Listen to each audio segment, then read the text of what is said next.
हाय, मैं हूँ मोइत्री। आज मैं आई हूँ एक नए वीडियो के साथ। आज का वीडियो का टॉपिक थोड़ा सा अलग है क्योंकि आज हम जिस देश के बारे में बताना चाहते हैं वो है साउथ कोरिया। तो बहुत सारे दर्शक होंगे कि उन सबको बीटीएस आर्मी के बारे में पता होगा क्योंकि बहुत सारे लोग हमारे यहाँ पे हैं जो बीटीएस को बहुत फॉलो करते हैं और ख़ुद को बीटीएस आर्मी भी कहते हैं। और बहुत सारे लोग इतना प्यार करते हैं कि अपने घर बार छोड़ के भी जाने की सोचते हैं और गए भी हैं, मतलब घर से भाग भी चुके हैं उस चक्कर पे। बट आज का जो बात है वो कुछ अलग है क्योंकि बीटीएस को मतलब एज ए साउथ कोरियन को अभी का जो जनरेशन है बहुत प्यार करते हैं, बहुत सारे लोग प्यार करते हैं और सब चाहते हैं कि एक बार के लिए कोरिया तो ऑब्वियसली जाना चाहिए, उनसे मिलना चाहिए और वो हमसे बहुत प्यार करते हैं। बट एज ए रियलिटी ऐसा है नहीं क्योंकि साउथ कोरियन के लोग अभी के हाल ही में हम जो वीडियो देखते हैं या जहाँ से हम जानकारी लेते हैं उससे पता चलता है कि साउथ कोरियन के लोग हमें मतलब इंडियंस को बहुत ज़्यादा पसंद नहीं करते हैं। वो हमारे बारे में बहुत सारे आपत्तिजनक बातें करते हैं, ऐसे कि रेस्टोरेंट में भी घुसने पर पाबंदी लगी हुई है, बहुत सारी बातें हैं। तो मुझे आज अपने देशों के जो बीटीएस फ़ैन हैं उन सब से पूछना है एक सवाल कि जिस देश के लोग हमारे देश को अपमान करते हैं, हमारे देश के लोगों को अपमान करते हैं, क्या उनको हमें सपोर्ट करना चाहिए? क्योंकि आज बीटीएस हमको सपोर्ट करता है उसका रीज़न एक है क्या, हमारे पॉपुलेशन। हमारे ज़्यादा पॉपुलेशन होने की वजह से वो लोग हमें बहुत मतलब नाम करते हैं, लेकिन वो अपने फ़ायदे के लिए करते हैं, इससे हमें कुछ फ़ायदा नहीं होता है, वो हमारे देश को कोई रिस्पेक्ट नहीं देता है। तो मैं अपने बीटीएस जो भी फॉलो करते हैं उन सबको मैं एक चीज़ दिखाना चाहती हूँ इस वीडियो के माध्यम से कि आप अपने आंखें खोलिए और देखिए कि सच में साउथ कोरियन के लोग हमसे कितना प्यार करते हैं या हमारे देश के बारे में उनकी सोच क्या है, थिंकिंग क्या है। तो आई होप सो ये वीडियो आप सबको पसंद आएगी। तो प्लीज़ इस वीडियो को एंड तक ज़रूर देखना अगर आप भी बीटीएस के फ़ैन हो तो वीडियो शुरू करते हैं। डिस्क्रिप्शन में रहेगा आज का वीडियो अगर आपने एंड तक देख लिया तो आई कैन गारंटी यू अगर आपको के फीवर हुआ है तो वो ऑन द स्पॉट उतर जाएगा। इंडियंस नॉट अलाउड, ऐसे बैनर्स सोल के ऑलमोस्ट हर क्लब्स के बाहर लगे हुए हैं। इस्लाम एंड हिंदूज आउट, ऐसे बैनर्स स्पेसिफिकली कोरिया के दाएगू सिटी में काफी कॉमन है। ओह माय गॉड, ये क्या है? इस्लाम आउट, हिंदू भी लिखा है इसमें। अब ऑफ कोर्स सोल के कुछ क्लब्स या फिर बाकी सिटीज में ऐसे बैनर्स ना भी हो, फिर भी ये कोरिया की ग्राउंड रियलिटी है। अब मैं आपको एक सिचुएशन बताती हूँ। सोचो अगर आप कपड़े खरीदने जाते हो और दुकान में जाते ही जैसे आप कपड़े को छूते हो तभी ही वो दुकानदार तुरंत उठ के अपने कपड़ों को साफ करने लग जाता है, आपको कैसा लगेगा? वेल, कोरिया में इंडियंस के साथ ऐसा कई बार हो चुका है। Have you ever faced any form or type of racism or discrimination while living in Korea? When we go for shopping, when we take look at the dresses and all, then they be like, they come very fast, like they'll be sitting and relaxing. They just come dash out and they're like, dust it. Okay, I'm not buying. In fact Indians ही क्या, South Korea में 10 में से 7 foreigners का ये कहना है कि उनके साथ साउथ कोरिया में कभी ना कभी रेसिज्म जरूर हुआ है। एक्चुअली बात ऐसी है कि ब्रिटिशर्स के बाद अब साउथ कोरियंस इंडियंस को अनटचेबल और इंफीरियर मानने लग गए। सेम कॉलोनियल हिस्टोरिक बैकग्राउंड और हमसे भी छोटी इकोनॉमी होने के बाद भी जानते हो कोरियंस हमें क्यों हेट करते हैं? वेल, सिर्फ 2 ऐसे बहुत ही सुपरफिशियल रीजंस की वजह से जिसे सुनकर आपको लगेगा कि कोरियंस की सोच, इतनी एजुकेटेड कंट्री की सोच इतनी छोटी कैसे हो सकती है। It's only for Koreans, huh? Only for Koreans. Why? Why that policy? Why that policy? Yeah, but you cannot discriminate like that, right?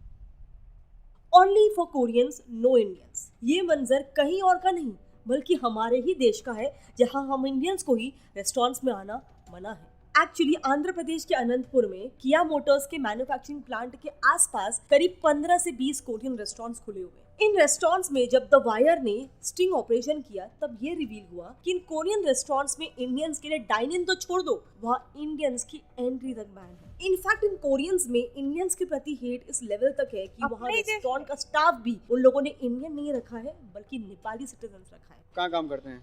इधर ही काम करते हैं। आप इधर ही काम करते हैं? जी। अच्छा, तो आप तो इंडियन है? नहीं, नेपाल है। नेपाल से हैं? Can you believe that? ये सब हमारे जमीन पर हो रहा है। सो बस सोचो अगर हमारे ही जमीन पर ये हो सकता है तो साउथ कोरिया में किस लेवल तक का रेसिज्म होता होगा। सो हाल ही में राज, जो कि एक कोरिया बेस्ड इंडियन यूट्यूबर है, उसने अपने सटल क्रेजी कोरिया इस चैनल पे इंडियंस के खिलाफ हो रहे एक काफी इंपॉर्टेंट इशू को अपने व्लॉग से हाईलाइट किया। राज दरअसल पिछले 9 साल से कोरिया में रह रहा है, पर पिछले साल ही वो अपने न्यू दिल्ली से आए दोस्तों को कोरिया घुमा रहा था। तब उसके दोस्तों ने उसको कहा कि क्लबिंग के लिए चलते हैं, बट राज कभी कोरिया में क्लबिंग के लिए नहीं गया था। उसके लिए भी कोरियन क्लबिंग की फर्स्ट एक्सपीरियंस होने वाला था, तो बीइंग अ ब्लॉगर राज उस एक्सपीरियंस को रिकॉर्ड करने लग गया। अब जैसे ही वो पहले क्लब में पहुंचता है, देखना उसके साथ क्या होता है। उनको गार्ड बस इसीलिए अंदर जाने से रोकता है क्योंकि वो इंडियन है। उनसे वो गार्ड कहता है कि ये क्लब में तो अलाउड नहीं है, आगे वाले क्लब में ट्राई कर लो। It's a rule. It's a racism. 야, 무슨 말인지 아는데 경찰 부르셔도 되는데 입장은 안 돼요. आप लोग BTS पर उस क्लब में जाने पे तो उनका इससे भी बुरा इंसल्ट होता है। उस क्लब का गार्ड राज को ऐसे ऐसे करके उनको सीधे वहां से भगा देता है। तीसरे क्लब में तो उनको किसी से झगड़ा करने की भी जरूरत नहीं होती है, वहां तो सीधे बोर्ड में ही लिखा होता है Indians and Pakistanis are not allowed. अब इस पूरे इंसिडेंट में मुझे पर्सनली सबसे ज्यादा बुरा क्या लगा, देखो ये सब जब चल रहा था ना, तब कई कोरियंस इसे देख रहे थे, पर उनमें से एक ने भी आगे आके इन इंडियंस की मदद करने की नहीं कोशिश की। अब जरा वो इंसिडेंट याद करना जिसमें वो साउथ कोरियन यूट्यूबर को कुछ मुंबई में छपरी लड़कों ने छेड़ा था, याद है, बहुत वायरल हो गया था। तब उस यूट्यूबर को बचाने कौन आया था? एक इंडियन लड़का ही तो आया। ये बहुत गलत बात।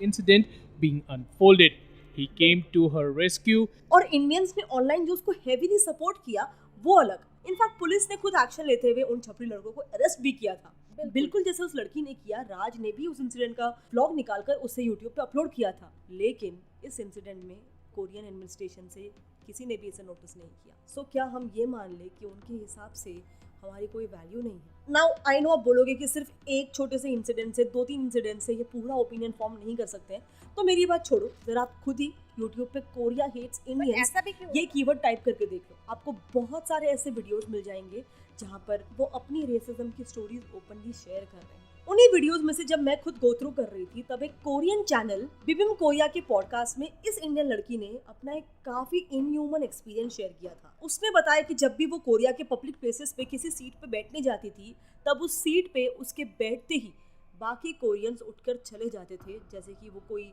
so called untouchable. Have you ever experienced racism in Korea? In case I get on subway, I sit somewhere, person besides me will get up and go sit somewhere. And ये कोई इक्का दुक्का केस नहीं है। उसका कहना था ये एक्सपीरियंस इतना कॉमन है कि अब तो उसको उसकी ऑलमोस्ट आदत ही हो चुकी है। And it has happened to me so many times that now I'm used to it. And what about Korean kids? इन्हीं इंटरव्यूज में से एक दूसरी लड़की ने बताया कि उसकी एक इंडियन फ्रेंड, जो कि एक स्कूल टीचर है कोरिया में, उसको एक बार कुछ कोरियन स्टूडेंट्स ने कहा था कि we hate Indians because they look like muddy, यानी वहाँ के बच्चों के हिसाब से हम इंडियंस कीचड़ जैसे दिखते हैं।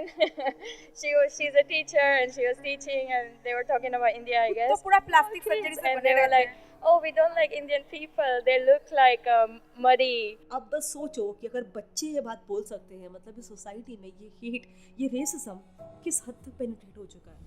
नाउ देखो, ये जो रेसिज्म पूरा स्टेम हो रहा है ना, इसके पीछे के रीजंस बहुत ही इंटरेस्टिंग है। बात ऐसी है कि साउथ कोरिया, जो दुनिया की 5th मोस्ट लिटरेट कंट्री है, उन्होंने अपने ब्यूटी स्टैंडर्ड्स का डेफिनेशन इतना रिजिड और स्टीरियोटिपिकल कर लिया है कि यूरोपियंस और इंडियंस से छोड़ दो, खुद कोरियंस तक इस ब्यूटी स्टैंडर्ड में फिट नहीं हो पाते हैं। C is the ideal bra cup size. Big firms prefer pretty eyes and government bosses like high noses. Korea में कोई भी जॉब मिलने के लिए ये बेसिक रिक्वायरमेंट्स है। एंड माइंड यू, ये रिक्वायरमेंट हर कोरियन को जॉब मिलने के लिए फुलफिल करना ही पड़ता है। और प्राइवेट ऑर्गेनाइजेशंस तो छोड़ ही दो, वहाँ खुद उनकी एम्प्लॉयमेंट मिनिस्ट्री ही ट्विटर पर जॉब सीकर्स को कह रही है कि अगर आपको जॉब चाहिए तो प्लास्टिक सर्जरी करवा लो पहले। अब इससे ज़्यादा मैं क्या ही बोलूँ, उनकी गवर्नमेंट खुद इसे ओपनली सपोर्ट कर रही है और इसीलिए इनका हेट सिर्फ इंडियंस तक ही सीमित नहीं है। रेसिज्म काफ़ी हद तक वहाँ पर फॉरेनर्स के लिए इन जनरल होता है। एक एग्जांपल देती हूँ निकी किम का, जो कि एक एंग्लो कोरियन है और अपनी ग्रेजुएशन पूरी करके इंग्लैंड से कोरिया सेटल होने आई थी। अब क्योंकि यहाँ पे सेटल होना था उसको, इसके लिए उसने किम ने जॉब इंटरव्यू के लिए अप्लाई किया और कोरियन नॉर्म के मुताबिक अपने रेज्यूमे के साथ साथ उसने अपना एक नॉर्मल सा फोटोग्राफ भी शेयर कर दिया। अब देखना, जिस दिन किम कंपनी में इंटरव्यू के लिए पहुंचती है, वो उस इंटरव्यू की बात से शॉक हो जाती है, क्योंकि वहां पहुंचकर इंटरव्यू लेना तो दूर, किम को कंपनी ने अपफ्रंटली रिजेक्ट कर दिया क्यों जानते हो? उसको रीजन दिया गया कि you don't look like this photo. Crazy है ना? इसके बाद भी किम को इतने रिजेक्शन मिले कि वो इंग्लैंड लौट गई फाइनली। बट ये इंसिडेंस कोई पहला नहीं है या फिर कोई यूनिक इंसिडेंस नहीं है। कोरिया में ये काफ़ी नॉर्मल है। इसे एक्चुअली ओइमो जसांग जुई कहते हैं, जिसका लिटरल मतलब होता है लुकिज्म या फिर लुक्स आर सुप्रीम। बेसिकली जैसे इंडिया में आपको सिर्फ रेज्यूमे देना होता है, लेकिन कोरिया में रेज्यूमे के साथ कैंडिडेट के लुक्स काफ़ी मैटर करते हैं। और ऐसा वहाँ एक या दो कंपनीज में नहीं। एक सर्वे जिसमें कोरिया के 900 बिजनेसेस को सर्वे किया गया था, इसमें by the way government offices भी इंक्लूडेड है। उन 900 में से 60% बिजनेसेस में एप्लीकेंट्स को फोटो सबमिट करना मैंडेटरी था। और आगे चल के फिर कैंडिडेट का सिलेक्शन भी एक्चुअल लुक्स पे ही डिपेंड करता था। इसीलिए कोरियंस में आप देखोगे कि वो अपने ब्यूटी स्टैंडर्ड्स को लेकर इवन वेस्टर्न फॉरेनर्स को भी डिस्क्रिमिनेट करते हैं। और सिर्फ लुक्स और कलर के लिए नहीं, वहाँ पे लैंग्वेज और रीजन स्पेसिफिक भी डिस्क्रिमिनेशन होता है। But you always feel different. It's not. You're always a foreigner. I don't know if you know what I mean, but you don't 100% you don't fit in. अब ऐसा नहीं है कि उनकी सरकार ने ये डिस्क्रिमिनेशन रोकने के लिए कोई कोशिश नहीं की है पास्ट में, लेकिन प्रॉब्लम ये है कि जब भी वो ऐसा करने की कोशिश करते हैं तब उनकी सरकार ही खतरे में हो जाती है। एक्चुअली 2016 में भी एंटी डिस्क्रिमिनेशन बिल, ऐसा एक लॉ लाने की एक एमपी ने कोशिश की थी। इनफैक्ट ये बिल तो उस वक्त उनकी लेजिस्लेटिव कमिटी में पास भी हो चुका था, पर गवर्नमेंट को इसे खारिज करना ही पड़ा अंत में, क्योंकि कई बड़े बिजनेस ट्रेड ग्रुप्स और कोरिया एम्प्लॉयज फेडरेशन ने इस बिल का कड़ा विरोध किया, जिसके बाद सरकार को इस बिल को लास्ट में खारिज करना ही पड़ा। अब देखो कोई भी सरकार उनकी सुनेगी क्यों? आखिर पार्टी फंड तो इन्हीं कंपनी से ही आना है। एंड देखो इस पर सरकार की भी कंप्लीट गलती नहीं बोल सकते, क्योंकि ये लुकिज्म का जो कॉन्सेप्ट है वो कोरियन सोसाइटी में काफी डीपली पेनिट्रेट हो चुका है। उनका माइंडसेट ही ऐसा हो गया है कि आप इसी बात से सोच लो, वहाँ बच्चों को सोचो ग्रेजुएशन गिफ्ट में क्या मिलता होगा? Plastic surgery. यस, और ये बात मैं हवे में नहीं बोल रही हूँ, उनकी गवर्नमेंट मेडिकल टूरिज्म की वेबसाइट प्राउडली ये बात कहती है। एंड इन जनरल भी आप देखोगे तो बहुत सारे ऐसे वीडियोस है जहाँ पे कोरियंस खुद एक्सेप्ट करते हैं कि उनके कंट्री में लुकिज्म काफी ज्यादा कॉमन है। Lookism. Koreans madly care about their appearance. This is why Koreans take plastic surgery a lot. और अब जहाँ लुक्स इतना ज्यादा डिमांड में हो तो बेचने वाले थोड़ी ना चुप बैठने वाले हैं। इसलिए आप देखोगे वहाँ मेट्रो स्टेशन पे, बस के ऊपर, बिल्डिंग के छत पे, हर जगह पे आपको सिर्फ और सिर्फ प्लास्टिक सर्जरी के ही एड्स देखने मिलेंगे भर भर के। नाउ अब तक तो हम इन जनरल हेट की और रेसिज्म की बात कर रहे थे, पर इंडियंस के लिए तो स्पेसिफिकली इनका हेट नेक्स्ट लेवल है। अब ऐसा क्यों? इसके पीछे दो रीजंस है। तो जैसे मैंने बताया कोरियंस काफी पढ़े लिखे हैं, उनकी लिटरेसी रेट 19.8% है, पर क्या फायदा? उनकी यूथ का अनएम्प्लॉयमेंट रेट जानते हो कितना है? अ वॉपिंग 20%, जिसमें एक्चुअली इनकी खुद की माइंडसेट का ही बहुत बड़ा रोल है। मतलब आप ही देखो, क्या इंडिया में, क्या यूएस में, क्या यूरोप में पढ़े लिखे लोग छोटे मोटे जॉब्स नहीं करते हैं? लेकिन this is not the case in Korea.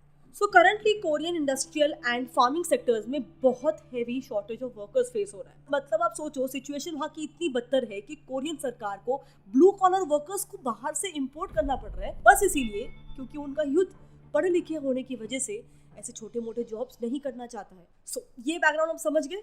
अब देखो, अब तक आपको यही लगता होगा कि इंडियंस वहाँ पे पढ़ने लिखने और आईटी जॉब्स के लिए ही मोस्टली जाते हैं, पर ये सिर्फ one side of the story है। असल में बहुत सारे इंडियंस ऐसे भी हैं जो वहाँ पे कई छोटे मोटे जॉब्स करते हैं, जैसे कि हमारे इंडियंस कोरियन शिप्स पे सी फेरर्स भी होते हैं। इनफैक्ट अभी चल रहे इस लेबर शॉर्टेज के लिए कोरियन गवर्नमेंट ने खुद इंडिया से एक पैक्ट भी साइन करवाया है, ताकि उनके agriculture, manufacturing, construction, waste disposal, meat transportation, ऐसे बहुत सारे सेक्टर्स में वर्कर्स की शॉर्टेज ना हो।